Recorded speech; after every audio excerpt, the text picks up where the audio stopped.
പ്രിയപ്പെട്ടവരെ, ഒരു പെരുന്നാൾ സന്തോഷം പങ്കുവയ്ക്കാനാണ് ഞാൻ എത്തിയിരിക്കുന്നത്.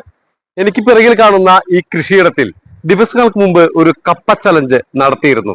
ഒരുപാട് സുഹൃത്തുക്കൾ, സുമനസ്സുകൾ, വിവിധ ക്ലബ്ബുകൾ തുടങ്ങി അവർ തുടങ്ങി വെച്ച ആ കപ്പ ചലഞ്ച് ഇന്ന് ലക്ഷ്യത്തിലെത്തിയിരിക്കുകയാണ്.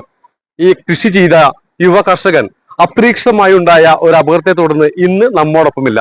ഇതോടെ യത്യമായ മക്കളുടെ പിതാവ് തുടങ്ങി വെച്ച കൃഷി പൂർത്തീകരിക്കാൻ ഒരു നാട് ഒരുമിച്ചിറങ്ങുകയായിരുന്നു. കുടുംബത്തിന്റെ വേദനകളെ ചേർത്ത് പിടിച്ച് നാട്ടുകാർ ഏറ്റെടുത്ത കപ്പ ചലഞ്ച് മലപ്പുറം മാതൃകയാണ് നമുക്ക് കാണിച്ചു തരുന്നത്.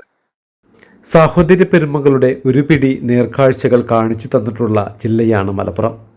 മറ്റുള്ളവരുടെ വേദന സ്വന്തം വേദനയാക്കി ചേർത്ത് പിടിക്കുന്നവരെന്ന് പറയാം. ഇപ്പോൾ പെരുന്നാൾ സന്തോഷത്തിലാണ് നമ്മൾ. ഇതിനിടയിലും തീരാ നോവായി കഴിയുന്ന ഒരു കുടുംബത്തിന് കൈത്താങ്ങായി മാറിയ കുറച്ച് സഹോദരങ്ങളുണ്ട് കോട്ടക്കലിൽ. എരരിക്കോട് സമീപം മമ്മാലിപ്പടിയിലുണ്ടായ അപകടത്തിൽ ജീവൻ പൊലിഞ്ഞ വടക്കേതിൽ മുഹമ്മദ് അലി എന്ന ബാവാട്ടിയെ ആരും മറന്നിട്ടുണ്ടാകില്ല. ആകസ്മികമായ മരണത്തിൽ ഭാര്യയും 5 മക്കളും അടങ്ങുന്ന കുടുംബമാണ് അനാഥമായത്. പാട്ടത്തിനെടുത്ത സ്ഥലത്ത് നട്ടുപിടിപ്പിച്ച കപ്പ കൃഷിയുടെ വിളവെടുപ്പ് പൂർത്തിയാക്കാതെയായിരുന്നു യുവ കർഷകന്റെ വിയോഗം. ഇതോടെ കുടുംബത്തെ ചേർത്ത് പിടിക്കാൻ ആട്ടീരി പള്ളിപ്പുറം പ്രദേശ് കൂട്ടായ്മ കപ്പ ചലഞ്ച് ഒരുക്കുകയായിരുന്നു. നാനാഭാഗങ്ങളിൽ നിന്നും ലഭിച്ച പിന്തുണയോടെ കനത്ത മഴപ്പെയ്ത്തിനെയും അവഗണിച്ച് പാടത്തൊന്നിച്ചിറങ്ങിയത് ഒരു കൂട്ടം മനുഷ്യർ.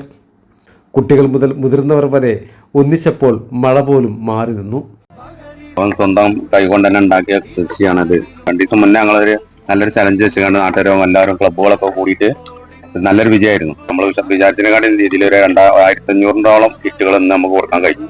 അപ്പോൾ വളരെ ഉഷാറായിട്ട് എല്ലാവരും നല്ല ഉദ്ദേശിച്ചിട്ട് ഓരോരുത്തരോരുത്തർ പേരെടുത്ത് പറയേണ്ട ആവശ്യമില്ല. കാരണം എല്ലാ ക്ലബ്ബുകളും നമ്മളെ വീണ്ടും സഹകരിച്ചു.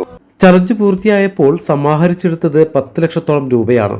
വലിയ തുകയല്ലെങ്കിലും മഴക്കെടുതിയിൽ ഉള്ളത് നഷ്ടപ്പെടുമെന്ന അവസ്ഥയിൽ നിന്നുമാണ് കൂട്ടായ്മ പ്രതീക്ഷ നഷ്ടപ്പെട്ട കുടുംബത്തിന് ഇത്തിരി വട്ടം പകർന്നു നൽകിയിരിക്കുന്നത്.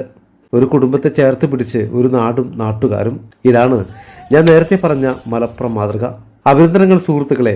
ആർക്കും നിശബ്ദമാക്കാൻ കഴിയുന്നതല്ല മലപ്പുറത്തിന്റെ മാനവ മൈത്രിയെന്ന് ഒരിക്കൽ കൂടി ഓർമ്മപ്പെടുത്തിയതിന്.